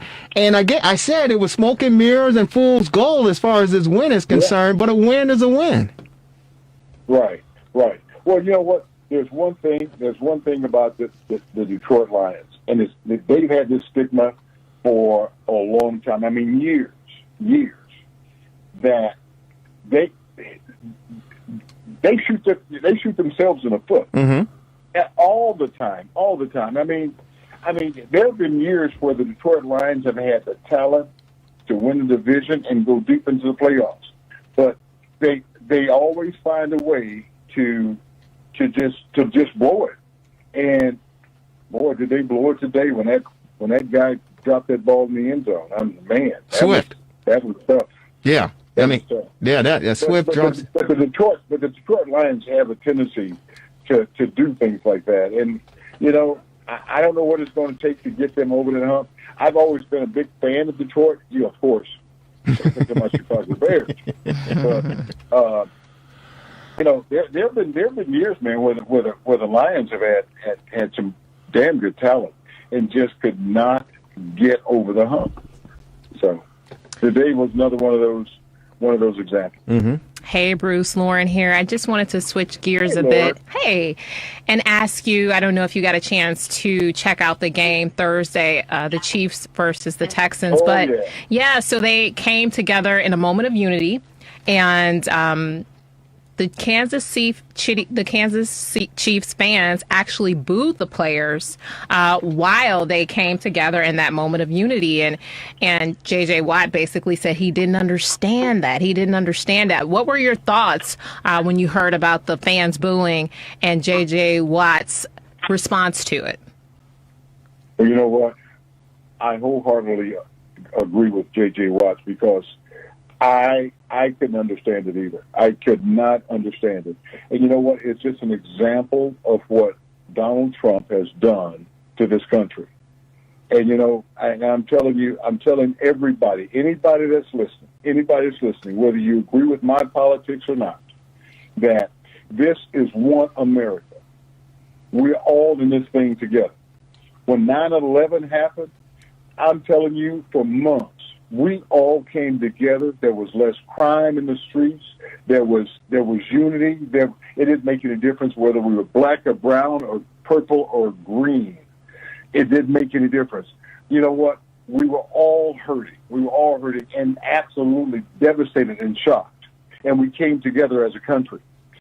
We always need to do that, even though our politics don't always match each and every one of us. You know, we can't let a guy like Trump come in and divide us like that. That is just asinine. It is absolutely asinine. You know, it just makes me sick. It makes my heart hurt when I see how this guy has it's us against them, those Democrats, those liberals, those this, those that. I mean, are you kidding me? We're all Americans. I mean, this is the United States of America, the greatest country in the world. Mm-hmm. We got to kill it, leaving the damn thing. That's stupid. Get rid of the butthole. I don't give a damn if he's a Republican, Independent, or Democrat, or something else. Somebody with a brain, with half a brain. You know what? A squirrel would be better than Donald Trump. All right. Put a squirrel in there. Tell us how you really feel. Wow. I love it. Hey. Oh, my God. Hey, man, Bruce, let me tell you something. I didn't know what kind of day I was going to have today, and I knew it was going to be a glorious day, an exciting day, and I knew the Bears were going to bring some good attention one way or the other to my day, but I never expected or anticipated you say a squirrel would be better in the White House than the guy that we had. I didn't even. I'm telling you, man. I'm telling you. Hey, listen to this. I've got one of my very closest friends. His name is Tom Shapento. Now Tom is from Iowa. He grew up in Iowa. You know, I always call him my corn-fed redneck from Iowa. Mm. But you know what? This guy has got a heart of gold. Mm-hmm. He's got a heart of gold, and he lays it out there. He understands. He truly understands, and tries to understand the plight of the black man, and how we came to be, and the struggles that we've had through. You know, I can't tell you how many hundreds of years. Sure. And he's very sympathetic to it. And we talk about politics on a regular basis. And you know, he says some pretty vulgar and rough things about Donald Trump. But you know what? He wears his feelings on his sleeve, and he understands, and he's very, very supportive. You know, I just wish people would take the time to try to understand how we came to be, how our ancestors came to be and the strife that we all had to go through in order to get to where we are today. Well, you know what, Bruce Herron, and we appreciate you joining us on the Fastest Hour Sports Conversation, the Rewind Sports 60. I got to share with you, Lauren Cox, and of course the marvelous one, Dan Marver, and everyone that's listening. The world as we know it it's over. The world is ended. It's done. It's over. And I don't mean to alarm you out there. I don't mean to get you all ruffled. I'm just telling you what the truth is. And the reason I make that statement and I say that it's the truth is because I'm blessed. We're blessed to be in the greatest city in the world, in my opinion. But I live in the neighboring suburbs here in Wheeling. And the reason I say the world is coming to an end, it's over with, because the Trumpsters were on Milwaukee Avenue and Dundee Road in Wheeling protesting today. Protesting what? I don't know, Lauren. I asked the Marvelous when I said, "Hey, is the president coming to town? Why are they out there?" I had no idea why they were out there. What was they protesting? I have no idea. That's why I said the world is coming to the end. Because if they're going to protest in Wheeling, it's over. I had no idea. I go, wait, I missed the memo? Is he coming to town? What happened? What's going on? It's unbelievable. I'm gonna tell you this much. I'll tell you this much. I can tell you right now why they're protesting. Because they see Donald Trump getting his butt waxed till November 3rd. Hey. And you know what? The guy. Dude, don't get me started. I mean, all right. Don't get me started. Hey, man. You know what? I'm a country boy from South Texas. And I understand. I grew up, man. My grandparents, my great grandparents, we used to have conversations. They had a conversation with me about how they came to be and about the land that the family owned and all this stuff. And I'm telling you something, man. It was a true struggle. And it helped me to understand that as I grow and get older and raise my family, I have to continuously educate them on where I came from, how I came to be, so that they have a clear understanding of how important it is that they keep the family structure moving forward. White folks don't have to do that shit. We have to do that. See? We have to do it. Yeah. And, I'm not talking about white people because, I'm going to sound a little white, but some of my best friends are white. Stop it. Stop it. Me too. Stop it. Marvelous, what are your comments? Well, it's going to be election in 51 days, and it's either going to be the guy that you just mentioned or his opponent, Punxsutawney Joe. So I don't know. Either way, it's going to be a problem, I think. Well, you know what? At the end of the day, what you call him? Punxsutawney Joe. Think about it. I don't even want to get into it. And Lauren brings up a great question. The fact that we're all in this together, and the one reason I love sports is the fact that. For 2.5 hours, 3 hours, 3.5 hours, or whatever the sport may be, we all can come together collectively, and we can root for our beloved Bears. I know television sets all around the city of Chicago were turned on at 12 o'clock noon on Fox 32 locally to watch the Chicago Bears take on the Detroit Lions.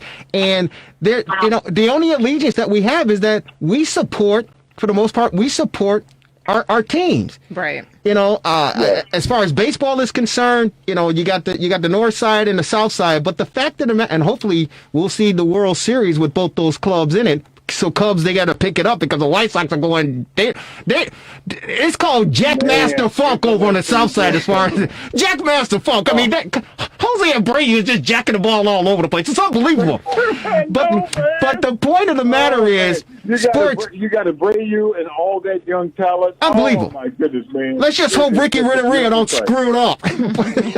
But here's the deal. Beautiful sight. Sports brings us together. And when Lauren said, and J.J. Watt said, hey, you know what? It doesn't make any sense for people to boo unity.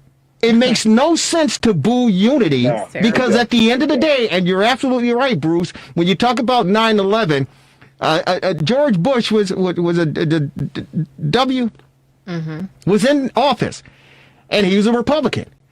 I'm not a Republican, and I wasn't a big fan of his. But when 9/11 occurred, you're absolutely right. It didn't mean We all came together, and we said, "Hey."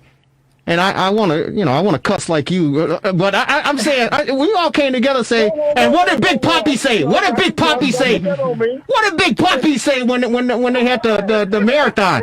He said, "You don't F with us," and that's what Americans did on 9/11. You don't F with us. You don't do it. And the same applies, man. Hey, listen, politics is politics. It's healthy, it's needed, and it's good. But when it becomes abused, and it's one-sided at times, but when it becomes abused, that it's dividing us as a people, and it's getting down to literally, people claiming lives. That's overboard. It's overboard. So I'm gonna tell you something. I am totally convinced that this guy that's sitting in the White House right now, his whole intent is to peel this country apart, leaf by leaf, layer by layer, and just destroy us. That's it. There's nothing else that I can say. This I haven't been alive long enough to understand or to picture anybody in that leadership position that has been so destructive to the people in this country. And I'm talking about black, Hispanic, white, Asian, you name it. This guy is just, it's not, trust me, y'all, it's not about black and white. It's not about Republican, Democrat. Yeah, we've got different views about how things should be run and all this and that. But the truth of the matter is that we are all one people. That's it. We're all one people. That's it. And you know what? And just because the color of my skin is black doesn't mean I'm any less than you are. I'm striving to do the same things that you are, and that is to raise my family, give them the best education I possibly can, and watch them mature and grow, while I get older. And you're right. And that's what it's all about. Yeah. And Bruce, I very well said, and I don't mean to make light of it, but at the end of the day, we all just want to get paid like Patrick Mahomes. We all just want to get paid. That's right. Hey, right. Bruce Herron, thank you so very much for joining us and taking time on this Bears post game show. We really appreciate it, man. We'll be talking with you next week, and let's hope the Bears can put together another victory against the New York Giants, my good friend. Go Bears. You're the best. We'll talk to you. Bruce Herron on our TR60 hotline. Ladies and gentlemen, it's the fastest hour in sports conversation. Lauren, before we get out of here, any last thoughts or words? Well, excited about the NBA Finals. Had some interesting games. They're not going to cheat, are they? No cheating in the bubble. They're not going to cheat for that guy. No cheating in the bubble. LeBron was killing it fair and square. They ain't going to cheat for undeniable. him, He don't need nobody to cheat for him. Yeah, okay. So, yeah. Marvelous. You're right. You got the Lakers advance, and you got Boston and Miami, and then they're going to have a Game 7, Clippers and Nuggets. Yeah. So those are the teams left in the NBA. Should be interesting. Hey, thanks to both of you for a fabulous fast hour sports conversation. Bears post game show every Sunday. Hopefully we can get through this season. Of course, thanks to our esteemed producer. He is the one, the only Devin Tingle. Jerry Riles, folks, have a great rest of your Sunday. We'll see you on Comcast on Wednesday at 7 p.m. Channel 17, Channel 19, Channel 35. And, of course, check us out on Facebook, YouTube, all the social media platforms. Have a great week, and we'll talk to you next Sunday after a Bear victory. Go Bears! The preceding program, the Rewind Sports 60, is sponsored by Jerry Riles and to the extent applicable, his guests.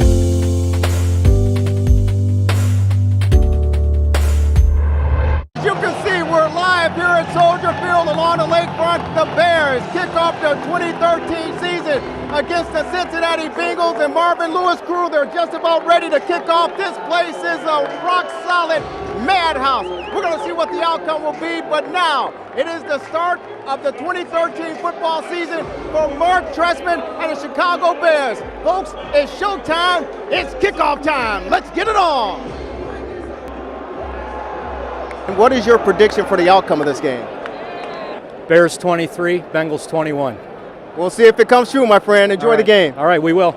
I think I'll just start out by really thanking our fans for really amping it up in the second half and helping our football team. It was a great win for the city of Chicago and the Chicago Bears, and it was a very good team win for our football team. We knew it was going to be a 60-minute game. It was a great win. It felt like a playoff game early. To start the season off against a Cincinnati Bengals team who's really good, fast and physical. It was a great challenge for us. We knew it was going to be 4 quarters. Like Coach Trestman says, 58 minutes plus 2, and that's exactly what it was. So it was a big win for us, a total team win. There's a little bit of nerves throughout the locker room, including me. Just let's get this one going. There's a lot of question marks. How are we going to do on offense? Are the plays going to work? Are we going to block them? Am I going to complete balls? So to go out there and it wasn't pretty, it wasn't perfect. We didn't think it was going to be. Made plays when we had to make plays. In the fourth quarter, line played great. So there's a lot of positives. There's some stuff to build on, but it's out of the way, and we can get the rest of the season on the way. Jay was amazing in the huddle. This guy, every play has so much going on. We had 4 or 5 different plays every single snap, and for him to, get us going, and he didn't know if we had any pre-snap penalties, and I don't think we did. And that's a testimony to his leadership and him really getting us where we're supposed to go. Well, there were a lot of firsts happening inside of Soldier Field. Offensively, the Bears and Jay Cutler had 2 touchdown strikes, one to his tight end Martellus Bennett for his first as a Bear, the other to his favorite target Brandon Marshall. On the defensive side of the ball, Peanut Tillman finished where he left off in 2012 with 2 interceptions to help the team. And special teams got into the act as well. Robbie Gold kicked a 58-yard field goal to set a Bears all-time record. Once again, the Bears, they defeat the Cincinnati Bengals by a final of 24-21. Outside of Gate 1, Soldier Field along the lakefront, I'm Jerry Riles for UBM Chicago. Man, y'all know the first play. Y'all know the first play. Bojack! Yeah. DB Nation. Got Beehive with me. Got the great Deion Bush with me. Got little Dookie in the cut ready to split you up. We got Mr. DAC, Mr. Finish It All. I won't be last, but I will be first. We got my dog T. Gill, you feel me? OG, triple OG, Trip. You know what I'm saying? Then we got my boy Smoke Dog. Woo, hey. We got Mr. Cal Fuller. I won't swing nothing but a golf club. Cal, you heard what they said about Tiger Woods. Even when he ain't working on the swing, he working on the swing now. My boy D Tizzle, you know what I'm saying? We bumming, you know what I mean? Got a camera in the cut, you know what I'm saying? Ready to shoot you up, you feel me? We got my boy Alex on the Gatorade. What is this called? The Gatorade scooter. Let me move this antique helmet that you got. Hey, Dave, what type of helmet Jimmy got? Jimmy got a bowl. He really got his head with a face mask as a helmet. Iron Man, bro. Who, me? Come on, dude. Come on, dude. Come on, dude. Oh, man. Come on, it's custom.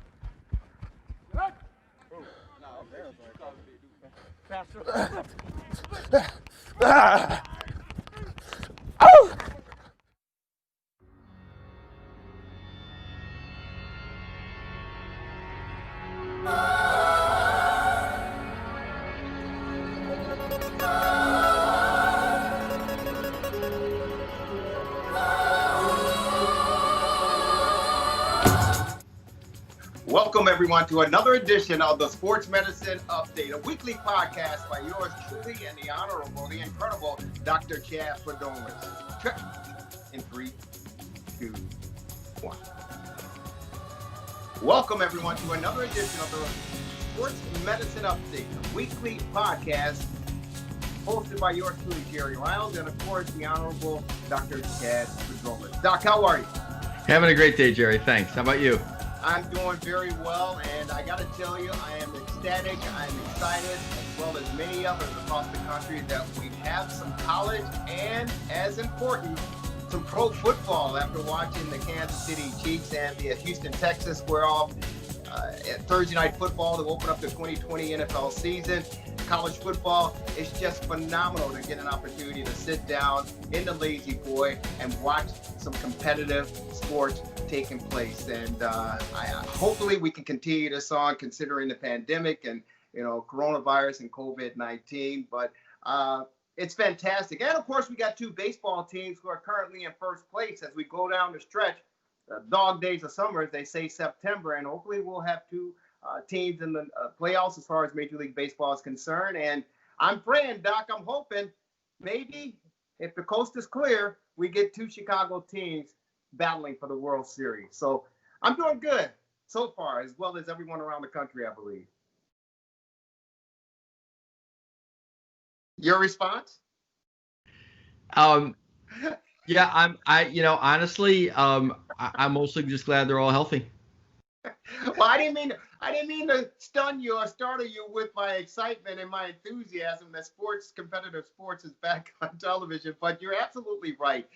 Again, with this pandemic taking place, the numbers have been fluctuating all across the board regarding the country, whether you're in the East Coast or the Midwest where we are, or the South or the West. Independently, the respective states, you can see the numbers going up and down. And I can say here in Illinois, I think for the most part, we've been doing fairly well. And let's hope that we can keep the numbers, leveled off. And we got the flu season coming up, Doc. So phase 2, as they've been talking about for the past 3 or 4 months, could be very, very serious regarding this pandemic. Foremost, you being in the medical industry and monitoring everything that's going on, how do you see this upcoming flu season with the coronavirus? I think it's going to be fine. I think that, they're finding cross immunogenicity between a lot of these viruses. So just as the common cold results in some cross immunogenicity to COVID-19, I think it's going to be fine. I think that I think that people in general, particularly with the way this whole thing was represented when it started off, I think are in a little bit of a mindset to fear the worst. But I think the fear of the situation is far worse than the reality. And I don't think the fall is going to be bad either. I don't think the flu season is going to be bad. Well, I hope you're right. And, in the world of sports, I think we can say, kudos to, the major league teams, whether it's the NBA in the bubble down in Orlando, whether it's the National Football League, who have tested, I believe, 64,000 players over an extended period of time, I think since the early part of August, and they've only reported 5 positive cases. Major League Baseball had a bump in the road, but they seem to have leveled off. We see what's going on in the National Hockey League being up in Canada. And of course, Major League Soccer have been able to maintain things as well. So I think if the respective leagues continue to stay on top of this, we can overcome it. And, the universities, they've experienced some bumps as far as numbers elevating around the country as particular universities. But they're trying to get a grasp on that as well. But all in all, I think if we do our respective responsible part and, just do the basic, wash your hands, wear the mask, practice social distancing 6 feet apart, I think definitely we can, clear this hurdle, overcome this obstacle, and, hopefully better days are coming. We get back to some sort of normalcy. I talked about the college football season getting underway. We know that there are some conferences around the country. The Big Ten, the Pac-12 have elected not to play, but there are other conferences that say, hey, we're going to move forward. We're going to continue to play, and we're going to protect our athletes. And we've seen some performances over the past week or so on a collegiate level. But there's also a case that was reported where I believe an offensive lineman out west, unfortunately in California, succumbed.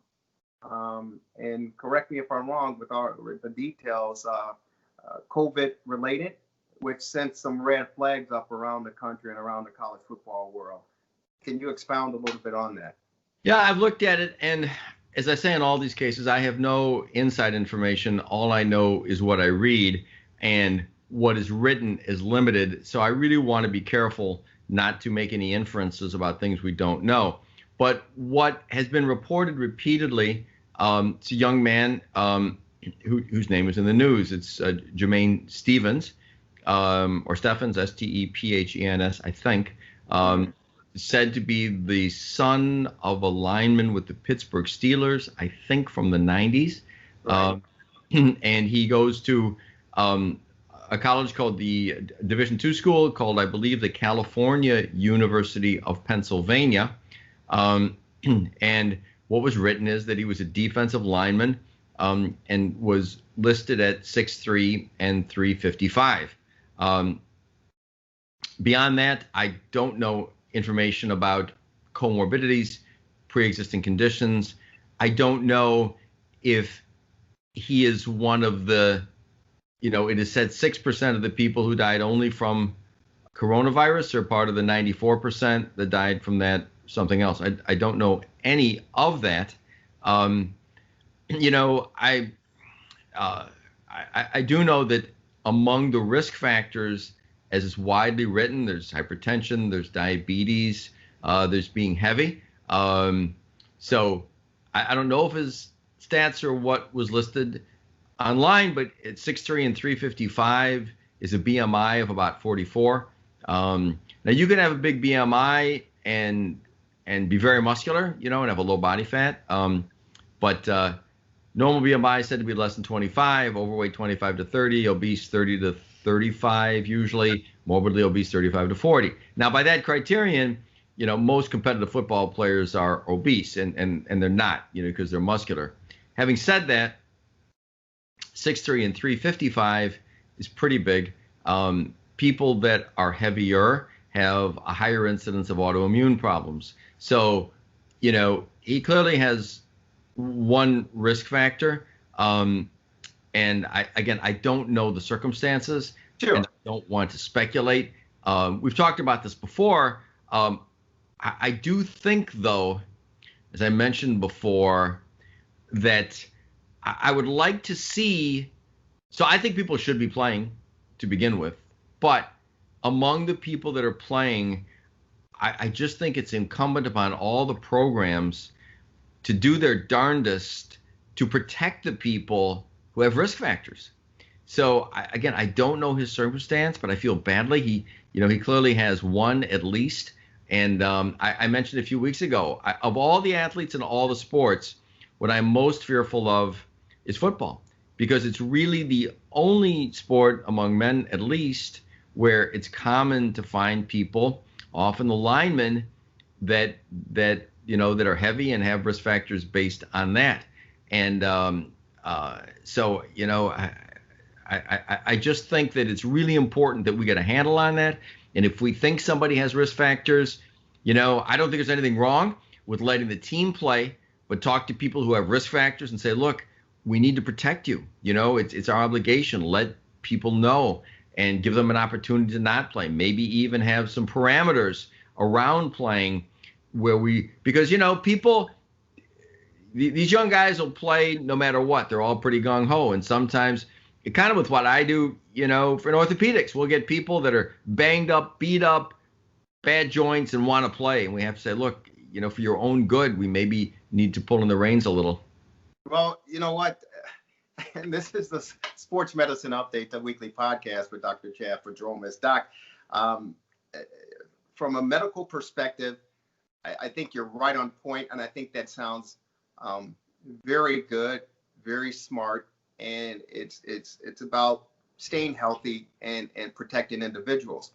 But on the other side of it, Doc, unfortunately, when you talk about these athletes, particularly playing football on the collegiate level and, of course, in the National Football League, we do know that a majority of these players are African American or Hispanic descent, black and brown players. And we do know, and you can attest to this, as far as the genetic makeup, so to speak, they're more highly susceptible to these preconditioned, pre-existing conditions, whether it's diabetes or hypertension, or whatever the case may be. So they automatically go into this, athletics with a red flag, because just as an African American male myself, I know that I run a higher risk of getting diabetes or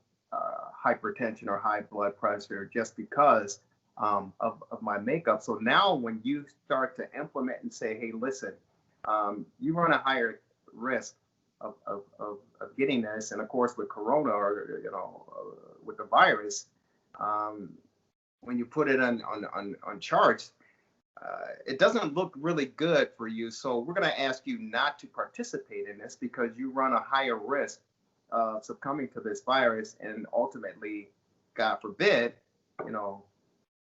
dying from it. So from a layman's perspective, that's why I'm sure a lot of authorities around the respective colleges, presidents, chancellors, and the NCAA, of course, will be thrown in as well. So, I mean, how do you combat that when that argument is presented to you based on what you just shared? So, Jerry, it isn't that there's a racial predisposition. It's more a cultural thing. It's actually more socioeconomic, we think. So black and brown people have more diabetes and hypertension, but the reason they do is because there are higher levels of obesity. And I don't think that black people or brown people are more prone to be obese, but socioeconomically, people lower down on the scale, whether they're black or brown or white, the lower socioeconomic rungs have more of a problem with obesity. And then obesity begets diabetes and hypertension, as you know. So the thing is that these are objective, these diseases don't discriminate, right? These are objective things. So if someone has hypertension, has diabetes, has obesity, it doesn't matter what color they are. It just matters that they've got those things. And if they've got those things, I think they need to be protected. It's really no different. I don't know, to take Chris Bosh. And again, I don't know details of his situation, but he had blood clots. Well, he had blood clots, and people said, you can't play because you're at risk. Eddie Curry with the Bulls had a heart condition, and that was a little controversial. And but the thing is, if people have those risks, so I mean, this is kind of the thing that I do. I don't do it with those kinds of diseases, but in what I do, and I don't do it as much as I used to when I served as a team physician a lot. People come to the physician and they say, is it safe for this person to play or isn't it? And now the diabetes is more to the fore, but it could be because of their neck, concussions, obviously, huge thing with concussions, right? We take people with the concussion protocols, and I think it's been a huge advance, and we say, we will not let you out there until you're clear. And then there are some cases. So I don't think that it's, I think it's colorblind. I think it's race blind. I think it's everything blind. It's just objective medical risk. And I'm just saying that I think with COVID, this is something we've never done before. As you know, I've said before that I think that the fact that the culture in football has grown far more permissive of people being big is really unfortunate, because people that are really big they have worse health outcomes. And of course, the problem is, when we discuss this, you can't, a guy in a team can't say, well, I don't want you to play this heavy because it's bad for you, because the other guys are bigger, and it's probably helpful for a defensive lineman to be that big. I just think that, and it'd be a hard thing to do, and we've discussed this in the past. I think in general it's a hard thing. You'd have to put restrictions across the board. Probably not happening. You were making the case it's not going to happen. I think with COVID, though, I think it needs to be rethought. I think the stakes are high. Right. And I think that, I don't know, if you're a coach on a team or an athletic director and you have a player who is at higher risk, I think maybe you've got a guy that's that, and I don't know how good a player he was. Maybe he was a fabulous player, and maybe he handled his weight well and made him a good player. And it isn't just weight. It can be asthma. I know that Eddie Goldman with the Bears elected not to play, and they have two designations. They have one if you have comorbidities, and he took that one, and I read that he has asthma. I don't know anything more about it than that. And they didn't force him to not play, and I'm just guessing that because of the asthma he chose not to, But I think he probably made a good choice. But I think honestly, particularly in the schools, a little harder to do in the pros maybe, but particularly in the schools, I think that you just have to be, especially now, you have to be proactive. And if you compromise the team, if the player gets upset, these coaches in these schools are surrogate parents for these players. And, I just really think that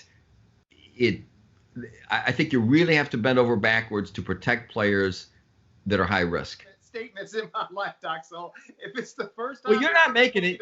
You're reflecting what these guys are doing. You speak well. I think the bogus is on them, not on you, is what I'm trying to make clear. No, and I certainly get it. And I wouldn't, if I were in position of a university, president or chancellor, especially at one of these top Power 5 conferences, I'd have to heavily weigh my decision on this, because, I would take off that hat of the president and chancellor and put on the hat of the parent and say, what if my kid out of, 100,000 kids or whatever is the one that, gets it and something, bad happened? I wouldn't want that feeling. And so that's why I said, whether it's one or a million, you don't want that, that hanging over your head, that based on your decision, some family lost, a student athlete, to this virus. And I think that's why I commend them, because it's a very difficult decision to make. And you're thinking about the livelihood of all these families and all these kids. And I think that it's better to be safe than sorry. And I don't think it's safe. I look at it. I know, but I think it's the reverse. What if one of these kids isn't playing ball and he goes back home and he gets in trouble? Or one of them does a drug overdose, or one of them commits suicide? I mean, Well, is that not on their head too? I think it's more on their head. Well, that happens, and right now, I think in this society we've accepted those other things that happen in life. There's a player with Ohio State a few years ago, offensive lineman, I believe he was, that took his life unexpected. No one on the team or the coaching staff were aware, and he went missing for 3 or 4 days, and they found his body. There was a player at Wabash College recently that took his life as well. Those sort of things, I think, because we have more information, more research, more documentation, and there are people in place in these universities, crisis counselors, to talk with these players. But I think as a society, we chalk that up as a part of life. I think with this pandemic, because we haven't in our generations have not seen this, it's everyone's, in my opinion, Doctor, grasping for straws and saying, no, but Jerry, we know better. We know that the restrictions of the pandemic significantly increase suicides and drug addiction. The ones, not to mention domestic violence. And, we see that with these athletes too, right? So we know that these restrictions of sports, shutdowns are not benign. They result in deaths. And so you cannot say, these college presidents cannot put their head in the sand and say, well, I'm virtuous, I'm doing the right thing, I'm not letting them play so nothing bad happens, because those restrictions result in deaths. It's been well shown. And all they really need to do is take, let them play, and it's really only a football issue, mostly a football issue, I should say. There are athletes that'll have comorbidities in other areas, but it's much more football because of the obesity factor in football that you don't see in other sports. So saying we're going to shut it down and be safe is wrong. It's not true. We know it's not true. We know that the lockdowns, every expert that's out there says that these lockdowns have horrible consequences. And if you need to do them, and it's clear that we need to do them with older people. I mean, most of the people that die are old. We know that, right? So those people, we ought to be on them like a hawk and do whatever you need to do. Restrictions, encourage vaccinations, everything. But doing restrictions on people that don't need them is just wrong and destructive and results in misery and human suffering and death. Look at the incidence of cancer that's been found because people aren't going to the doctor to get checked. I mean, at least in the campus, these kids are seeing a doctor regularly. If they're not there, if they're out in the street, who knows what they're going to do? So you can't say, they can't say, not you, but they can't say, I'm going to shut everything down and I'm being virtuous. You're not. You're hurting people. And I'm not the only one saying this, and I'm not saying they do it intentionally. I mean, I think they're trying to do the right thing. I think a lot of them are scared themselves. Yeah.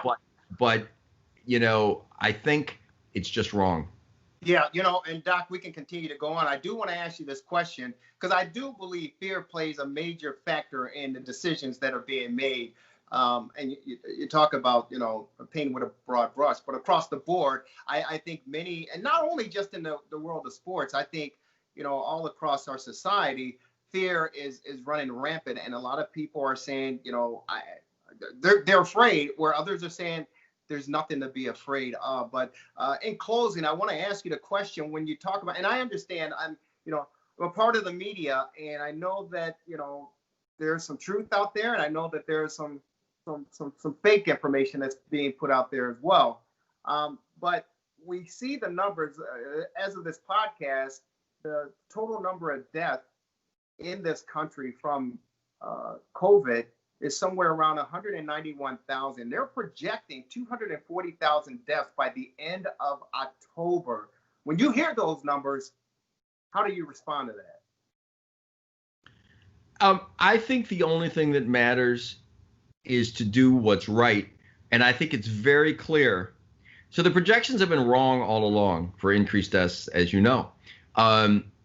So there was an element of herd immunity out there, and I'm not saying I advocate it, but it's pretty clear that in New York, for example, where nobody's getting sick and nobody's dying, because the virus is out there. So what I'm saying is this.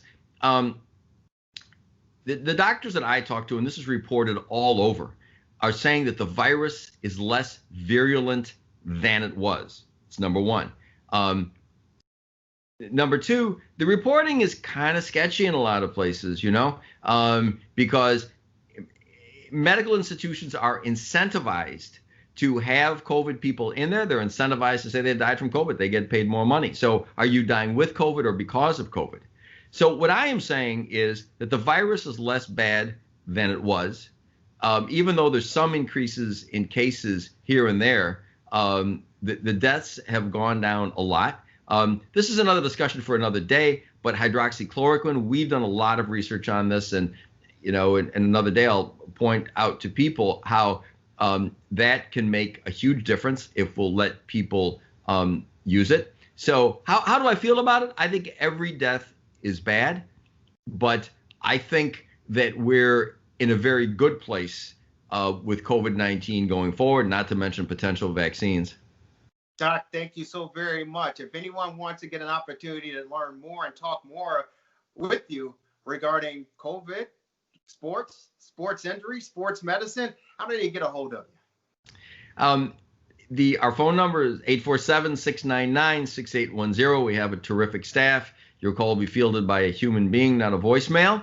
Our website is ortho@ismoc.net. Our email, I should say that's our email. We're happy to field questions and help people any way we can. Dr. Chaffa-Dromas, thank you so very much. It's always an honor and a pleasure to get an opportunity to spend some time with you on the Sports Medicine Update, a weekly podcast. Jerry Riles, Dr. Chaffa-Dromas. We'll talk to you next week, Doc. Great. Thanks much, Jerry. Take care. You too.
Relax, reset, rejuvenate. Go to our link right now to restart your life. TheRewindSports60.com. What are you waiting for? Hope to see you soon. The Rewind Sports 60. Take me out to the ball game. Hall of Famer Andre Dawson. All right. Let's hear it from the greatest fans ever. On three. 1, 2, 3. Take me out to the ball game. Take me out to the crowd. Buy me some peanuts and Cracker Jacks. I don't care if I ever get back Forest Root. Root for the Cubbies. If they don't win, it's a shame. For it's 1, 2, 3 strikes, you're out at the